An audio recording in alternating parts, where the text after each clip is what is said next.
ಈ ಕತೆ ಒಬ್ಬ ಬಡ ರೈತ ಕೇಶವ್ ಹಾಗೂ ಅವನ ಪತ್ನಿ ಮಧುಮತಿದು. ಕೇಶವ್ನ ಹತ್ತಿರ ಮಾವಿನಕಾಯಿ, ನಿಂಬೆಹಣ್ಣು ಹಾಗೂ ಹುಣಸೆ ಹಣ್ಣಿನ ಮರಗಳಿದ್ದವು. ಅವನು ಅವನ ತೋಟದ ಹತ್ತಿರ ಒಂದು ಚಿಕ್ಕ ಅಂಗಡಿಯಲ್ಲಿ ಇವುಗಳನ್ನು ಮಾರಾಟ ಮಾಡುತ್ತಿದ್ದ. ಇವುಗಳ ಬೆಲೆ ತುಂಬಾ ಕಮ್ಮಿ ಇತ್ತು. ಹೀಗೆ ಒಂದು ದಿನದ ಮಾತು. ಸರ್ಕಾರದಿಂದ ಒಂದು ಘೋಷಣೆ ಆಯಿತು. ಕೇಳಿ ಕೇಳಿ ಕೇಳಿ, ಸರ್ಕಾರದ ಕಡೆಯಿಂದ ನಾಳೆಯಿಂದ 15 ದಿನ ರೋಜ್ಗಾರ್ ಶಿಬಿರ ನಡೆಯಲಿದೆ. ಅಲ್ಲಿ ಹೆಂಗಸರಿಗೆ ಉಪ್ಪಿನಕಾಯಿ, ಮುಂಬತ್ತಿ ಇವೆಲ್ಲ ಮನೆಗೆ ಉಪಯೋಗ ಆಗಂತ ವಸ್ತುಗಳನ್ನ ಮಾಡೋದನ್ನ ಹೇಳ್ಕೊಡ್ತಾರೆ. ಇವತ್ತೇ ಹೋಗಿ ನಿಮ್ಮ ಸರ್ಪಂಚನ ಹತ್ರ ನಿಮ್ಮ ಹೆಸರನ್ನ ನೋಂದಾಯಿಸಿಕೊಳ್ಳಿ. ಇದನ್ನು ಕೇಳಿ ಮಧುಮತಿ ಕೇಶವ್ಗೆ ಹೇಳಿದಳು, ನಾನು ಅಲ್ಲಿಗೆ ಹೋಗಿ ಸಿಹಿ ಮಾಡೋದು ಕಲ್ತ್ಕೋಬೇಕು. ಅಯ್ಯೋ, ಸಿಹಿ ತಿಂಡಿ ಮಾಡಿ ಏನ್ ಮಾಡ್ತೀಯಾ? ನಾವು ನಮ್ಮ ಮಾವು, ನಿಂಬೆ ಹಾಗೂ ಹುಣಸೆ ಹಣ್ಣಿನಿಂದ ಉಪ್ಪಿನಕಾಯಿ ಹಾಗೂ ಸಿಹಿ ಮಾಡಿ ಮಾರಬಹುದು. ನಮ್ಮ ಆದಾಯ ಹೆಚ್ಚಾಗತ್ತಲ್ಲ. ಇದನ್ನು ಪ್ರಯತ್ನ ಪಡೋಣ ಬಿಡು.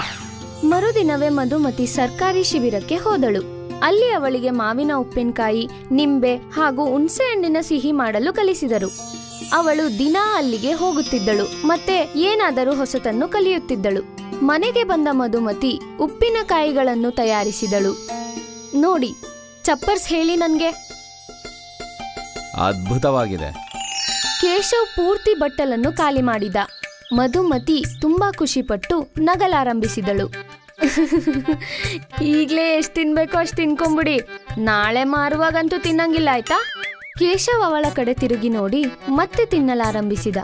ಮರುದಿನವೇ ಕೇಶವ್ ಅವನ ಅಂಗಡಿಯಲ್ಲಿ ಉಪ್ಪಿನಕಾಯಿಗಳನ್ನು ಮಾರಲು ಆರಂಭಿಸಿದ. ಕೇಶವ್ನ ಅಂಗಡಿ ಹಳ್ಳಿಯಿಂದ ತುಂಬಾ ದೂರವಿತ್ತು. ಆದುದರಿಂದ ಅವನಿಗೆ ಲಾಭವಾಗುತ್ತಿರಲಿಲ್ಲ. ಯಾರು ಅದನ್ನು ಖರೀದಿಸುತ್ತಿರಲಿಲ್ಲ. ನನಗನ್ಸಲ್ಲ ಇವೆಲ್ಲ ಮಾರಾಟ ಆಗ್ತಾವಂತ. ಅರೆ, ಇಷ್ಟು ಬಿಸಿಲಲ್ಲಿ ಯಾರು ಇಲ್ಲಿವರೆಗೂ ಬಂದು ಇವನ್ ಕೊಂಡ್ಕೋತಾರೆ? ಅದೇಗೆ ಮಾರಾಟವಾಗಲ್ಲ? ಮರುದಿನ ಮಧುಮತಿ ಅವರ ಅಂಗಡಿಯ ಮುಂದೆ ನೀರಿನ ಮಡಕೆ ಕೂಡ ಇಟ್ಟಳು. ಈಗ ಜನ ನೀರನ್ನು ಕುಡಿತಾರೆ, ಹಾಗೆ ಉಪ್ಪಿನಕಾಯಿ ಮತ್ತು ಸಿಹಿಯನ್ನು ಖರೀದಿಸ್ತಾರೆ. ಮಧುಮತಿಯ ಈ ಯೋಜನಾ ಕೆಲಸಕ್ಕೆ ಬಂತು. ಈಗ ಜನ ಉಪ್ಪಿನಕಾಯಿ ಹಾಗೂ ಸಿಹಿಯನ್ನು ಖರೀದಿಸಿಕೊಂಡು ಹೋಗುತ್ತಿದ್ದರು. ಈಗ ಮಧುಮತಿಗೆ ದಿನ ಜಾಸ್ತಿ ಉಪ್ಪಿನಕಾಯಿ ಮಾಡಬೇಕಾಗುತ್ತಿತ್ತು. ಈಗ ವ್ಯವಸಾಯನೂ ಚೆನ್ನಾಗಿ ನಡೀತಾ ಇದೆ. ಹಾ, ನನಗಿವಾಗ ಸಹಾಯ ಬೇಕು. ನಾನ್ ಅನ್ಕೊಂಡಿದೀನಿ ನನ್ ತಂಗಿನ ಇಲ್ಲಿ ಕರೆಸ್ಕೊಳ್ಳೋಣ ಅಂತ. ನಂಗೂ ಕೆಲ್ಸ ಕಮ್ಮಿ ಆಗತ್ತೆ. ನಿನ್ನ ಇಷ್ಟದಂತೆ ಆಗ್ಲಿ. ಮಧುಮತಿ ಹಾಗೂ ಅವಳ ತಂಗಿ ಉಪ್ಪಿನಕಾಯಿ ಮತ್ತು ಸಿಹಿಯನ್ನು ಮಾಡತೊಡಗಿದರು. ನಿಧಾನವಾಗಿ ಅವರ ವ್ಯವಸಾಯ ನಡೆಯಿತು ಹಾಗೂ ಅಂಗಡಿಯ ಮುಂದೆ ಯಾವಾಗಲೂ ಜನ ತುಂಬಿರುತ್ತಿದ್ದರು. ಕೆಲವು ತಿಂಗಳ ನಂತರ ಅವರ ಅಂಗಡಿ ದೊಡ್ಡ ಅಂಗಡಿಯಾಯಿತು. ಮತ್ತೆ ಮಧುಮತಿ 4-5 ಜನ ಮಹಿಳೆಯರನ್ನು ಕೆಲಸಕ್ಕೆ ಮನೆಗೆ ಕರೆದಿದ್ದಳು. ಮಧುಮತಿ ಹಾಗೂ ಕೇಶವ್ನ ಶ್ರಮದಿಂದ ಒಂದೇ ವರ್ಷದಲ್ಲಿ ಅವರು ಗೋಡೌನ್ ಖರೀದಿಸಿದರು ಮತ್ತೆ ಅದನ್ನು ಉಪ್ಪಿನಕಾಯಿ ಫ್ಯಾಕ್ಟರಿಯಾಗಿ ಬದಲಾಯಿಸಿದರು. ಈಗ ಮಧುಮತಿ ಅವಳೇ ಟ್ರೈನಿಂಗ್ ನೀಡುತ್ತಿದ್ದಳು ಮತ್ತು ಸಂಬಳವನ್ನು ಕೂಡ ನೀಡುತ್ತಿದ್ದಳು. ಮಧುಮತಿ ಪಾಪಡ್ ಮಾಡುವುದನ್ನು ಶುರು ಮಾಡಿದಳು. ಉಪ್ಪಿನಕಾಯಿ ಫ್ಯಾಕ್ಟರಿಯಿಂದ ಸಿಟಿಯ ಎಲ್ಲಾ ಮೂಲೆಗಳಿಗೂ ಉಪ್ಪಿನಕಾಯಿ, ಸಿಹಿ ಹಾಗೂ ಪಾಪಡ್ ಸಪ್ಲೈ ಆಗುತ್ತಿದ್ದವು. ಇತ್ತ ಕೇಶವ್ ಹಾಗೂ ಮಧುಮತಿಗೆ ತುಂಬಾ ಖುಷಿಯಾಗುತ್ತಿತ್ತು. ಅವರ ವ್ಯವಸಾಯ ತುಂಬಾ ಬೆಳೆದಿತ್ತು. ಹೀಗೆ ಒಂದು ದಿನ ಅವರು ತುಂಬಾ ಖುಷಿಯಾಗಿದ್ದರು. ಒಬ್ಬ ದೊಡ್ಡ ಆಫೀಸರ್ ಅವರ ಗೋಡೌನ್ಗೆ ಬಂದಿದ್ದರು. ನಿಮ್ಮ ಉಪ್ಪಿನಕಾಯಿ ಮತ್ತೆ ಸಿಹಿ ತಿನಿಸುಗಳು ತುಂಬಾ ರುಚಿಕರವಾಗಿವೆ. ಧನ್ಯವಾದಗಳು. ನಾವು ಎಕ್ಸ್ಪೋರ್ಟ್ ಬಿಸ್ನೆಸ್ ಅಲ್ಲಿ ಇದ್ದೀವಿ ಮತ್ತು ದೇಸಿ ಉಪ್ಪಿನಕಾಯಿ, ಸಿಹಿ ತಿನಿಸುಗಳು, ಪಾಪಡ್ ಇವೆಲ್ಲದಕ್ಕೂ ತುಂಬಾ ಡಿಮಾಂಡ್ ಇದೆ ಫಾರಿನ್ ನಲ್ಲಿ. ನೀವು ನಮ್ ಜೊತೆ ಸೇರಿ ವ್ಯಾಪಾರ ಮಾಡ್ಬೇಕನ್ನೋದು ನಮ್ಮ ಆಸೆ. ವಿದೇಶದಲ್ಲ? ಹೌದು, ಅದಕ್ಕೆ ನಾವು ನಿಮ್ ಜೊತೆ ಕಾಂಟ್ರಾಕ್ಟ್ ಸೈನ್ ಮಾಡಬೇಕು ಅನ್ಕೊಂಡಿದೀವಿ. ಮಧುಮತಿ ಹಾಗೂ ಕೇಶವ್ಗೆ ತುಂಬಾ ದೊಡ್ಡ ಕಾಂಟ್ರಾಕ್ಟ್ ಸಿಕ್ಕಿತು. ಅದರಿಂದ ಅವರ ಹಣೆ ಬರಹನೇ ಬದಲಾಯಿತು. ಶುರು ಮಾಡಿದಾಗ ಒಂದೇ ಫ್ಯಾಕ್ಟರಿ ಇತ್ತು. ಈಗ ಎಲ್ಲಾ ರಾಜ್ಯಗಳಲ್ಲೂ ಫ್ಯಾಕ್ಟರಿಗಳಿವೆ. ಎಲ್ಲ ದೊಡ್ಡ ನಗರಗಳಲ್ಲಿ ಅವರ ಉತ್ಪಾದನೆ ನಡೆಯುತ್ತಿತ್ತು. ಈಗ ಕೇಶವ್ ಹಾಗೂ ಮಧುಮತಿಗೆ ದೊಡ್ಡ ಫ್ಯಾಕ್ಟರಿ ಇದೆ, ಶ್ರೀ ಕೃಷ್ಣ ಫುಡ್ಸ್. ಆವಾಗ ಭಾರತದಲ್ಲಿ ಪ್ರಸಿದ್ಧವಾಗಿತ್ತು, ಈಗ ವಿದೇಶದಲ್ಲಿ ಕೂಡ ನಡೆಯುತ್ತಿದೆ.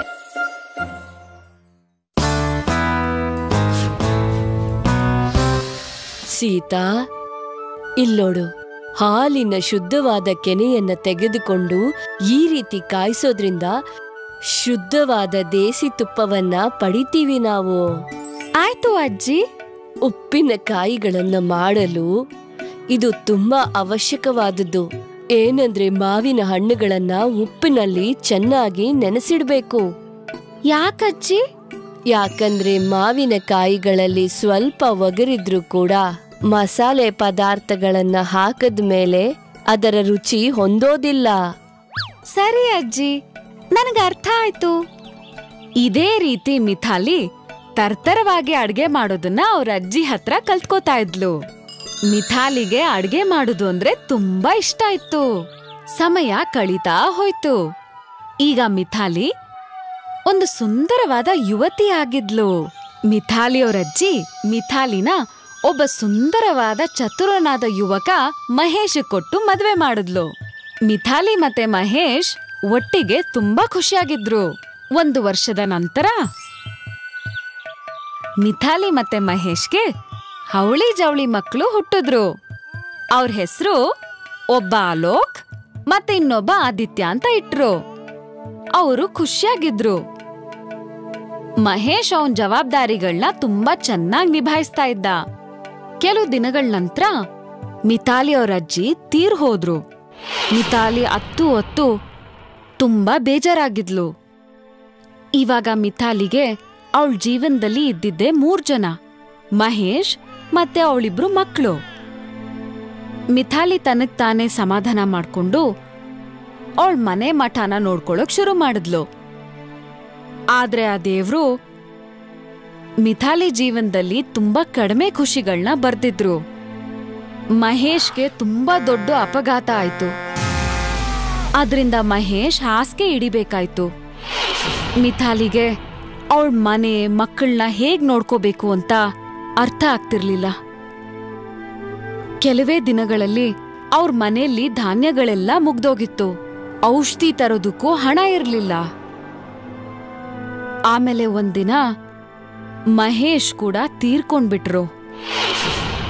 ಮಹೇಶ್ ತೀರ್ಕೊಂಡ್ಮೇಲೆ ಮಿಥಾಲಿ ಜೀವನದಲ್ಲಿ ಒಂದು ಬಿರುಗಾಳಿನೇ ಬಂದ್ ಹಾಗಿತ್ತು. ಮಹೇಶ್ ಇಡೀ ಮನೇಲಿ ಒಬ್ನೇ ದುಡಿಯೋನಾಗಿದ್ದ. ಅವನ್ ಹೋಗಿದ್ರಿಂದ ಮನೇಲ್ ಪರಿಸ್ಥಿತಿ ತೀರಾನೇ ಹದಗೆಟ್ಟಿತ್ತು.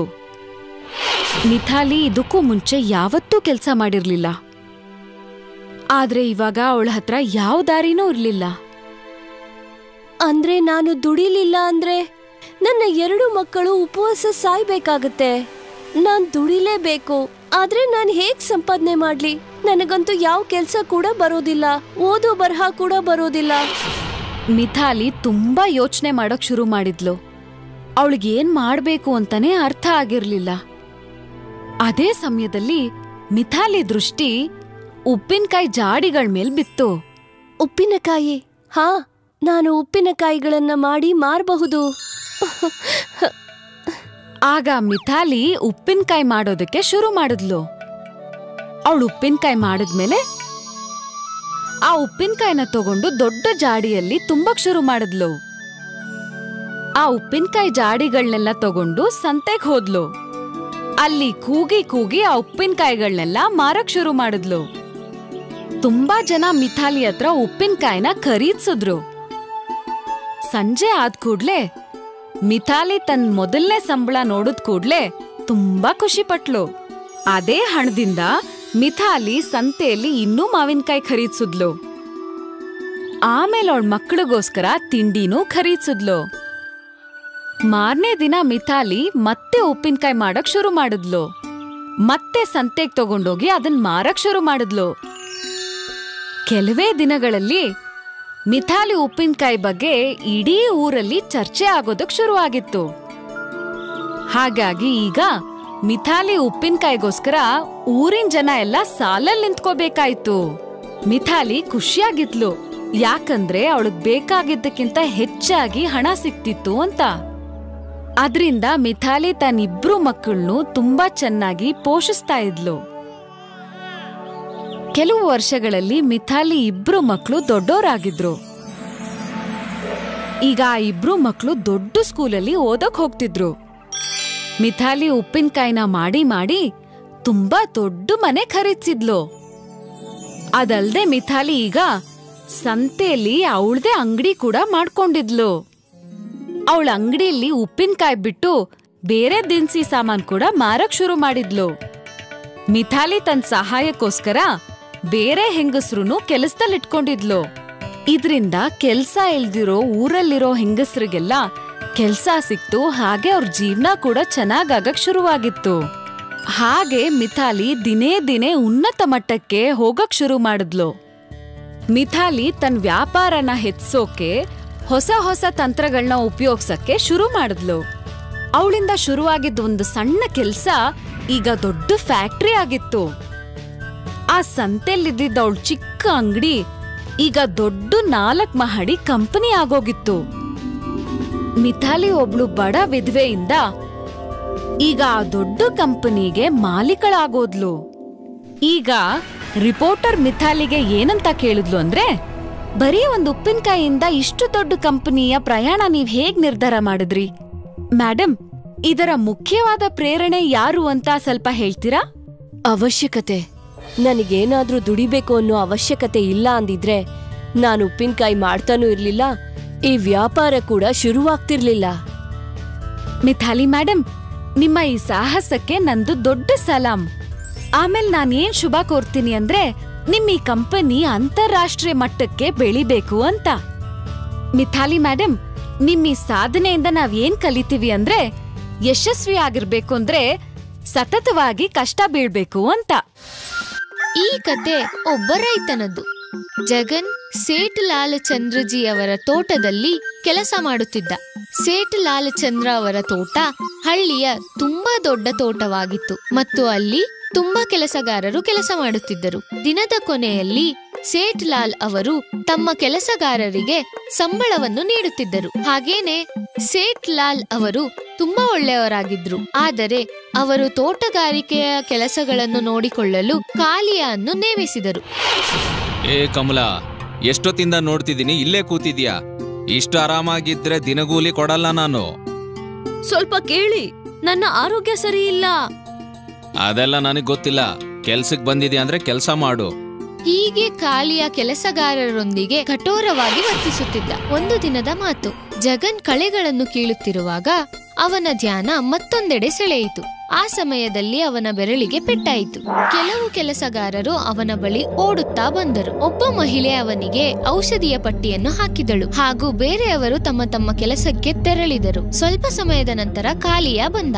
ಅರೆ ಜಗನ್, ಯಾಕೆ ಕೂತಿದ್ಯಾ ನೀನು? ಅಣ್ಣ, ಅವನ್ ಕೈಗೆ ಏಟ್ ಬಿದ್ದಿದೆ ಕೆಲಸ ಮಾಡುವಾಗ. ಕೆಲ್ಸದ ಮೇಲಂತೂ ಧ್ಯಾನ ಇರಲ್ಲ, ಮತ್ತೆ ಕೂಲಿ ನೋಡಿದ್ರೆ ಪೂರ್ತಿ ಬೇಕು ಇವ್ರಿಗೆ. ಮತ್ ಇವ್ರಿಗೆ ಇವಾಗ ಆಸ್ಪತ್ರೆಗೂ ಕರ್ಕೊಂಡು ಹೋಗ್ಬೇಕು. ಒಂದಿನ ಸೇಟ್ನ ಕಂಗಾಲ್ ಮಾಡಾಕ್ಬಿಡ್ತೀರಿ ನೀವೆಲ್ಲ.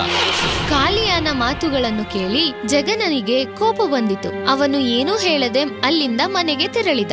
ಮನೆಗೆ ಹೋಗಿ ಅವನು ತನ್ನ ಹೆಂಡತಿಗೆ ನಡೆದ ವಿಷಯವನ್ನು ವಿವರಿಸಿದ. ಅವಳು ಅವನ ಗಾಯವನ್ನು ನೋಡಿ ಅಳಲು ಶುರು ಮಾಡಿದಳು. ಏ ಹುಚ್ಚಿ, ನೀನ್ ಯಾಕೆ ಅಳ್ತಿದ್ಯಾ? ಸ್ವಲ್ಪ ದಿನಕ್ಕೆಲ್ಲ ಸರಿ ಹೋಗುತ್ತೆ. ಈ ನೋವೇನೋ ಬೇಗ ಹೋಗುತ್ತೆ, ಆದ್ರೆ ಅವರು ಮಾತಲ್ಲಿ ನಿಮ್ಗೆ ನೋವು ಮಾಡ್ತಾರಲ್ಲ, ಅದ್ರ ಬಗ್ಗೆ ಏನ್ ಹೇಳ್ತೀರಾ ನೀವು? ಅವಂದೇನು ಬಿಡು, ಅವನ್ ಯಾವಾಗ್ಲೂ ಹಂಗೆ ಅಲ್ವಾ? ನಾನ್ ಏನ್ ಹೇಳ್ತಾ ಇದ್ದೀನಿ, ನೀವು ಆ ಕೂಲಿ ಕೆಲ್ಸನ ಬಿಡೋಕಾಗೋದಿಲ್ವಾ? ಕೂಲಿ ಕೆಲ್ಸಕ್ಕೆ ಹೋಗ್ಲಿಲ್ಲ ಅಂದ್ರೆ ಇನ್ನೇನ್ ಮಾಡ್ತೀನಿ ನಾನು? ನಾವು ಕೋಳಿಗಳನ್ನ ಕೊಂಡ್ಕೊಂಡು ಮೊಟ್ಟೆನ ಮಾರಬಹುದು. ಆದ್ರೆ ಕೋಳಿಗಳು ಕೊಂಡ್ಕೊಳಕ್ಕೆ ದುಡ್ಡೆಲ್ಲಿಂದ ಬರುತ್ತೆ? ನನಗೇನು, ನನ್ ತಂದೆ ತಾತ ಎಲ್ರೂ ಆಸ್ತಿ ಬಿಟ್ಟು ಹೋಗಿದಾರ ಅನ್ಕೊಂಡಿದೀಯ ನೀನು? ಮಾಲಾ ತನ್ನ 2 ಕೈಗಳಿನ ಬಳೆಗಳನ್ನು ತೆಗೆದು, ಕಿವಿಯ ಓಲೆಗಳನ್ನು ತೆಗೆದು, ಆಭರಣಗಳು ಶೋಭೆಗೂ ಅಲ್ಲದೆ ನಮ್ಮ ಕಷ್ಟಕಾಲದಲ್ಲಿಯೂ ಕೂಡ ಉಪಯೋಗವಾಗಬೇಕು. ಇಲ್ಲ ಇಲ್ಲ, ಇದನ್ನ ನಾನು ತಗೊಳಕಾಗೋದಿಲ್ಲ. ಮಾಲಾಳ ಹಠದಿಂದ ಜಗನ್ ಅವಳ ಆಭರಣಗಳನ್ನು ತೆಗೆದುಕೊಂಡ. ಜಗನ್ ಹಾಗೂ ಮಾಲಾ ನಗರಕ್ಕೆ ಹೊರಟರು. ಅಲ್ಲಿ ಅವರು ಅವರ ಚಿನ್ನದ ಆಭರಣಗಳನ್ನು ಒಬ್ಬ ಚಿನ್ನದ ವ್ಯಾಪಾರಿಗೆ ಮಾರಿದರು ಮತ್ತು ಅವರಿಗೆ 2,000 ರೂಪಾಯಿಗಳು ಸಿಕ್ಕಿತು. ನಂತರ ಅವರು ಕೋಳಿಯ ವ್ಯಾಪಾರಿಯ ಬಳಿ ಬಂದರು. ಅಣ್ಣ, ಒಂದ್ ಕೋಳಿ ಬೆಲೆ ಎಷ್ಟು? ಹಂಗ್ ನೋಡಿದ್ರೆ ಒಂದು ಕೋಳಿ 100 ರೂಪಾಯಿ. ಆದ್ರೆ ನೀವು ಒಂದು 10 ಕೋಳಿ ತಗೊಂತೀರಂದ್ರೆ ಒಂದು ಕೋಳಿನ ಫ್ರೀಯಾಗಿ ಕೊಟ್ಬಿಡ್ತೀನಿ. ಅರೆ ವಾ. ಜಗನ್ನು ಆ ವ್ಯಾಪಾರಿಗೆ 1,000 ರೂಗಳನ್ನು ಕೊಟ್ಟ. ವ್ಯಾಪಾರಿಯು ಒಂದು ದೊಡ್ಡ ಬುಟ್ಟಿಯಲ್ಲಿ 10 ಕೋಳಿಗಳು ಹಾಗೂ 1 ಹುಂಜವನ್ನು ಕೊಟ್ಟ. ಜಗನ್ ಮತ್ತು ಮಾಲಾ ಮನೆಗೆ ತೆರಳಿದರು. ಅವರಿಬ್ಬರು ಕೋಳಿಗಳಿಗೆ ಬಿದಿರಿನ ತುಂಡುಗಳಲ್ಲಿ ಮನೆಯನ್ನು ನಿರ್ಮಿಸಿದರು. ಕೋಳಿಗಳು ಮನೆಯ ಒಳಗೆ ಆಟ ಆಡುತ್ತಿರುವುದನ್ನು ಕಂಡು ಜಗನ್ ಹಾಗೂ ಮಾಲಾ ತುಂಬಾ ಖುಷಿಪಟ್ಟರು. ಮಾರನೆಯ ದಿನ ಮಾಲಾ ಎಲ್ಲಾ ಕೋಳಿಗಳ ಮೊಟ್ಟೆಯನ್ನು ಒಟ್ಟುಗೂಡಿಸಿದಳು. ಜಗನ್ ಆ ಮೊಟ್ಟೆಗಳನ್ನು ಒಬ್ಬ ವ್ಯಾಪಾರಿಗೆ ಮಾರುತ್ತಿದ್ದ. ಅಲ್ಲಿ ಅವನಿಗೆ 10 ಮೊಟ್ಟೆಗೆ 30 ರೂಪಾಯಿಗಳು ದೊರಕುತ್ತಿದ್ದವು. ಹೀಗೆ ಅವರ ದಿನಗಳು ಕಳೆಯುತ್ತಿದ್ದವು. 1 ತಿಂಗಳು ಮುಗಿಯಿತು ಮತ್ತು ಇವತ್ತು ಜಗನ್ ಅವನ ಮೊದಲನೇ ತಿಂಗಳ ಸಂಬಳವನ್ನು ಎಣಿಸುತ್ತಿದ್ದ. ಒಂದಿನಕ್ಕೆ 30 ರೂಪಾಯಿ ಅಂದ್ರೆ ತಿಂಗಳಿಗೆ 900 ರೂಪಾಯಿ. ಮತ್ತೆ ನಿಮಗ್ ಸಿಗ್ತಾ ಇದ್ದಿದ್ ಕೂಲಿ 500 ರೂಪಾಯಿ ಅಷ್ಟೇ. ನಾನ್ ಅನ್ಕೊಂತಿದ್ದೆ ಸ್ವಲ್ಪ ಹಣ ಜೋರಿಗೆ ಕೊಟ್ಬರೋಣ ಅಂತ. ಇಲ್ಲ, ಉಳ್ದಿರೋ ದುಡ್ಡಿಂದ ಇನ್ನೊಂದ್ ಸ್ವಲ್ಪ ಕೋಳಿಗಳನ್ನ ಕೊಂಡ್ಕೊಂಡ್ ಬರೋಣ, ಆದ್ರಿಂದ ಇನ್ನೂ ಜಾಸ್ತಿ ಲಾಭ ಬರುತ್ತೆ. ಜಗನ್ ಮಾಲಾಳ ಮಾತನ್ನು ಕೇಳಿದ ಮತ್ತು ಅವನು ವ್ಯಾಪಾರಿಯಿಂದ 5 ಕೋಳಿಗಳನ್ನು ತಂದ. ಈಗ ಅವರಿಗೆ ಪ್ರತಿದಿನ 15 ಮೊಟ್ಟೆಗಳು ಸಿಗುತ್ತಿದ್ದವು.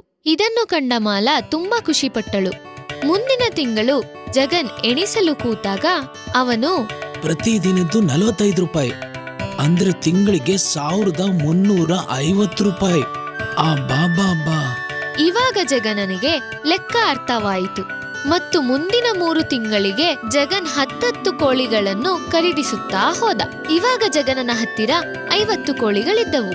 ಆಗಲಿಂದ ಅವನಿಗೆ ದಿನ 150 ರೂಪಾಯಿಗಳು ದೊರಕುತ್ತಿದ್ದವು. ಅವನು ತುಂಬಾ ಖುಷಿಪಟ್ಟ. ಈ ಬಾರಿ ಅವನು ಲೆಕ್ಕ ಮಾಡಿದಾಗ ಇಡೀ ತಿಂಗಳು 4,500 ದುಡ್ದಿದ್ದೀವಿ. ನೋಡಿದ್ರಾ, ನಾನ್ ಹೇಳ್ತಾ ಇರ್ಲಿಲ್ವಾ?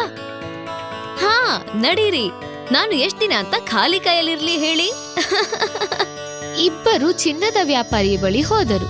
2,000 ರೂಪಾಯಿಗೆ ಬಡ್ಡಿ ಸೇರಿಸಿ 2,250 ರೂಪಾಯಿ ಆಗಿದೆ. ತಗೊಳ್ಳಿ. ಜಗನ್ ಹಣವನ್ನು ನೀಡಿ ಆಭರಣಗಳನ್ನು ಬಿಡಿಸಿಕೊಂಡ. ಅಲ್ಲಿ ಜಗನನಿಗೆ ಒಂದು ಮೂಗುತಿ ಕಾಣಿಸಿತು. ಆ ಮೂಗುತಿ ಎಷ್ಟು? ಜಾಸ್ತಿ ಏನಿಲ್ಲ, ಬರೀ 450 ರೂಪಾಯಿ. ಅದನ್ನು ಕೊಟ್ಬಿಡಿ. ಮಾಲಾ ಹೊಸ ಮೂಗುತಿಯನ್ನು ಹಾಕಿಕೊಂಡು ತುಂಬಾ ಖುಷಿಪಟ್ಟಳು. ಹೀಗೆ ಜಗನನು ಅವನ ಮೊಟ್ಟೆಯ ವ್ಯಾಪಾರವನ್ನು ಜಾರಿಯಲ್ಲೇ ಇಟ್ಟ. ಹೀಗೆ ಒಂದೇ ವರ್ಷದಲ್ಲಿ ಅವರ ಪೆಟ್ಟಿಗೆಯಲ್ಲಿ 30,000 ರೂಗಳು ಇದ್ದವು. ಹೀಗೆ ಅವನು ತನ್ನ ಸ್ವಂತವಾಗಿ ಕೋಳಿ ಫಾರಂ ಅನ್ನು ನಿರ್ಮಿಸಿದ. ಹಾಗೆ ಕೆಲಸ ಮಾಡಲು ಕೆಲಸಗಾರರನ್ನು ನೇಮಿಸಿದ. ಹೀಗೆ ಅವರ ಚಿಕ್ಕ ಗುಡಿಸಲು ದೊಡ್ಡ ಬಂಗಲೆಯಾಗಿ ಪರಿವರ್ತನೆಯಾಯಿತು. ಇವಾಗ ಜಗನ್ ಹಾಗೂ ಮಾಲಾ ತುಂಬಾ ಖುಷಿಯಿಂದ ಜೀವನ ಸಾಗಿಸುತ್ತಿದ್ದರು. ಬರೀ 1 ವರ್ಷದ ಕೆಳಗೆ ಜಗನ್ ಕೆಲಸಗಾರನಾಗಿದ್ದ. ಈಗ ಅವನು ಕೋಳಿ ಫಾರಂನ ಮಾಲೀಕನಾಗಿದ್ದಾನೆ.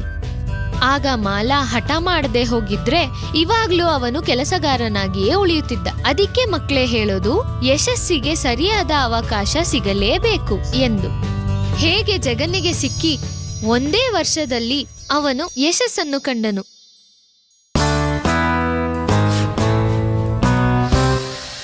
ತರಕಾರಿ ತಗೊಳ್ಳಿ, ತಾಜಾ ತರಕಾರಿ ತಗೊಳ್ಳಿ. ಕೆಂಪು ಟೊಮೆಟೊ, ಹಸಿರು ತರಕಾರಿಗಳು, ತಾಜಾ ತರಕಾರಿಗಳು ತಗೊಳ್ಳಿ. ಮೀರಾ ಊರೆಲ್ಲ ತಿರ್ಗಾಡಿ ಅವಳ ತರಕಾರಿಗಳನ್ನ ಮಾರ್ತಾ ಇದ್ಲು. ದಿನಾಗ್ಲೂ ತರಕಾರಿ ಮಾರುವಾಗ ಅವಳ ದೃಷ್ಟಿ ಯಾವಾಗ್ಲೂ ಒಂದ್ ತರಕಾರಿ ತೋಟದ ಮೇಲೆ ಬೀಳ್ತಾ ಇತ್ತು. ಎಷ್ಟು ವರ್ಷಗಳಾದ್ವು, ನಾನಂತೂ ಈ ತರಕಾರಿ ತೋಟವನ್ನ ನೋಡ್ತಾನೆ ಇದ್ದೀನಿ. ಮೀರಾಗೆ ಒಂದ್ ಕನ್ಸಿತ್ತು, ಆ ತರಕಾರಿ ತೋಟನ ಖರೀದಿಸ್ಬೇಕು ಅಂತ. ಆಮೇಲೆ ಆ ಜಾಗದಲ್ಲಿ ಅವಳೇ ತರಕಾರಿ ಬೆಳಿಬೇಕು ಅಂತ. ಆದ್ರೆ ಅವಳಿರೋ ಪರಿಸ್ಥಿತಿಲಿ ಅವಳಿಗೆ ಖರೀದಿಸೋಕೆ ಆಗ್ತಿರ್ಲಿಲ್ಲ. ಮೀರಾಗೆ ಒಬ್ಬ ಮಗ ಇದ್ದ. ಅವನ್ ಪಾಲನೆ ಪೋಷಣೆ ಮಾಡೋ ಅಷ್ಟು ಜವಾಬ್ದಾರಿ ಮೀರಾ ತಲೆ ಮೇಲಿತ್ತು. ಯಾಕೆ ಅಂದ್ರೆ ಮೀರಾ ಗಂಡ ಕೆಲವು ವರ್ಷಗಳ ಹಿಂದೆ ಸ್ವರ್ಗವಾಸಿ ಆಗೋಗಿದ್ರು. ಒಂದಿನ ಏನಾಯ್ತು ಅಂದ್ರೆ, ತರಕಾರಿ ತಗೊಳ್ಳಿ, ತಾಜಾ ತರಕಾರಿ ತಗೊಳ್ಳಿ. ಕೆಂಪು ಟೊಮೆಟೊ, ಹಸಿರು ಸುಗಂಧ ಭರಿತ ತರಕಾರಿ ತಗೊಳ್ಳಿ. ಅದೇ ಸಮಯಕ್ಕೆ ಎದುರುಗಡೆ ವಿಮಲಾ ತುಪ್ಪ ಮಾರೋಳ್ ಬಂದ್ಲು. ಅರೆ ಮೀರಾ, ಹೇಗಿದ್ಯಾ? ಎಲ್ಲ ಚೆನ್ನಾಗಿದೆ, ನೀನ್ ಹೇಳು, ನಿಂದೇನ್ ಸಮಾಚಾರ ಅಂತ. ಎಲ್ಲ ಚೆನ್ನಾಗಿದೆ. ನೀನ್ ಕೇಳ್ಪಟ್ಟ? ಆ ತರಕಾರಿ ತೋಟದ ಮಾಲೀಕ ಖರೀದಾರನ್ನ ಹುಡುಕ್ತಾ ಇದ್ದಾನೆ. ನನ್ ಹತ್ರ ಏನಾದ್ರೂ ಅಷ್ಟೊಂದ್ ಹಣ ಇದ್ದಿದ್ರೆ ನಾನ್ ಇವತ್ತೇ ಆ ತೋಟನ ಖರೀದಿಸ್ಬಿಡ್ತಿದ್ದೆ. ಮೀರಾಗೆ ಆ ತರಕಾರಿ ತೋಟ ಎಷ್ಟಿಷ್ಟ ಆಯ್ತು ಅಂದ್ರೆ ಮೀರಾ ಸೀದಾ ಮಾಲೀಕನ ಹತ್ರನೇ ಹೊರಟೋದ್ಲು. ಅಣ್ಣ ಅವ್ರೆ, ನಾನ್ ಕೇಳ್ದೆ, ನೀವ್ ಈ ತೋಟವನ್ನ ಮಾರ್ಲಿಕ್ಕಿಟ್ಟಿದ್ದೀರಂತೆ? ನನಗೀಗ ವಯಸ್ಸಾಗೋಗಿದೆಯಲ್ಲ, ತೋಟವನ್ನ ಇವಾಗ ನನ್ನ ಕೈಯಲ್ಲಿ ನೋಡಕ್ಕಾಗೋದಿಲ್ಲ.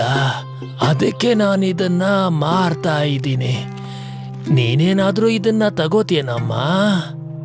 ಹಾ ಅಣ್ಣವ್ರೆ, ಆದ್ರೆ ನನ್ಗಷ್ಟು ಕೊಟ್ಟು ತಗೊಳಕ್ಕಾಗತ್ತೋ ಇಲ್ವೋ ಗೊತ್ತಿಲ್ಲ.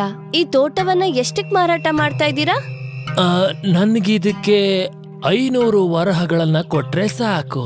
ಅಯ್ಯೋ ದೇವ್ರೆ, ನನ್ ಬಳಿ ಬರೀ 2 ವರಹಗಳಿದೆ ಅಷ್ಟೇ. 200 ವರಹಗಳು ತುಂಬಾನೇ ಕಡಿಮೆ ಆಯ್ತು. 400 ವರಹಗಳಿಗಿಂತ ಕಡಿಮೆಗೆ ನಾನು ಮಾರೋದಿಲ್ಲ. ಅಣ್ಣವ್ರೆ, ನನ್ ಮಾತ್ ಕೇಳಿ. ನಾನೇನಾದ್ರೂ ಈಗ 2 ವರಹಗಳನ್ನು ಕೊಟ್ಟು ಪ್ರತಿ ವಾರ ನಾನು 50 ನಾಣ್ಯಗಳನ್ನು ನಿಮಗೆ ನೀಡಿ ನಿಮ್ಮ ಸಾಲವನ್ನು ತೀರಿಸಿದರೆ ನೀವು ನನಗೆ ತೋಟನ ಮಾರಾಟ ಮಾಡ್ತೀರಾ? ಸೇಟು ಅಣ್ಣ ಯೋಚನೆ ಮಾಡಿದ್ರು. ಸರಿ, ಮುಂದಿನ 4 ತಿಂಗಳುಗಳಲ್ಲಿ ನೀನು 50 ವರಹಗಳನ್ನ ಪ್ರತಿ ತಿಂಗಳು ಕೊಡಬೇಕಾಗತ್ತೆ. ಮೀರಾಗೆ ತುಂಬಾ ಖುಷಿ ಆಯ್ತು. ಅತಿ ಶೀಘ್ರದಲ್ಲಿ ಅವಳು ತುಂಬಾ ಇಷ್ಟ ಆಗಿರೋ ತರಕಾರಿ ತೋಟ ಅವಳಿಗೆ ಸಿಗುತ್ತೆ ಅಂತ. ಆಮೇಲೆ ಏನಾಯ್ತು, ಅವಳು ತುಂಬಾ ಕಷ್ಟಪಡಕ್ ಶುರು ಮಾಡಿದ್ಲು. ದಿನೇ ದಿನೇ ಜಾಸ್ತಿ ತರಕಾರಿಗಳನ್ನ ತಗೊಂಡು ಜಾಸ್ತಿ ತರಕಾರಿಗಳನ್ನ ಮಾರಕ್ ಶುರು ಮಾಡಿದ್ಲು. ಅದ್ರಿಂದ ಅವಳಿಗೆ ಜಾಸ್ತಿ ಹಣ ಸಿಗಕ್ ಶುರು ಆಯ್ತು. ದಿನೇ ದಿನೇ ಒಂದೊಂದು ನಾಣ್ಯನು ಜೋಡ್ಸಕ್ ಶುರು ಮಾಡಿದ್ಲು. ಅದಲ್ದೆ ಸಂಜೆ ಸಮಯ ಅವಳು ತಿಂಡಿಗಳನ್ನೂ ಮಾರಕ್ ಶುರು ಮಾಡಿದ್ಲು. 2 ತಿಂಗಳ ಕೊನೆಯಲ್ಲಿ ಮೀರಾ ಸೇಟಣ್ಣನ್ಗೆ 50 ನಾಣ್ಯಗಳನ್ನ ಕೊಟ್ಲು. ಮೀರಾ ಅದೇ ರೀತಿ ಕಷ್ಟ ಪಡೋದಕ್ಕೆ ಮುಂದುವರ್ಸಿದ್ಲು. ಬೆಳಗ್ಗೆ ಆದ್ರೆ ತರಕಾರಿ ಮಾರೋದು, ಸಾಯಂಕಾಲ ಆದ್ರೆ ತಿಂಡಿಗಳನ್ನ ಮಾರೋದನ್ನ ಮುಂದುವರ್ಸಿದ್ಲು. ನೋಡ್ತಾ ನೋಡ್ತಾ ಮೀರಾ 4 ತಿಂಗಳಲ್ಲಿ ಸೇಟಣ್ಣನ್ಗೆ ಎಲ್ಲಾ ಹಣನೂ ತೀರಿಸ್ಬಿಟ್ಲು. ಒಳ್ಳೇದಾಗ್ಲಿ ಕಣಮ್ಮ ಮೀರಾ, ಈಗ ಈ ಹೊಲ ಎಲ್ಲ ನಿನ್ನದು.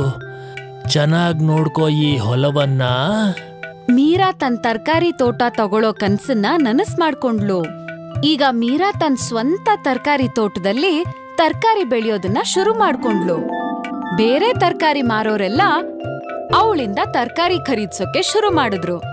ಮೀರಾ ಪಟ್ಟಿದ ಕಷ್ಟಕ್ಕೆ ಅವಳ ಜೀವನ ಉನ್ನತವಾಯ್ತು. ಅವಳ ಮಗ ಸಹ ಈಗ ಒಳ್ಳೆ ಸ್ಕೂಲಲ್ಲಿ ಓದೋಕ್ ಶುರು ಮಾಡಿದಾನೆ. ಮತ್ತೆ ಮೀರಾಳ ಜೀವನ ತುಂಬಾ ಸುಖವಾಗಿ ನಡೀತಾ ಇದೆ. ಅದಕ್ಕೆ ಹೇಳೋದು, ಕಷ್ಟ ಬೀಳೋರು ಯಾವತ್ತೂ ಸೋಲಲ್ಲ ಅಂತ.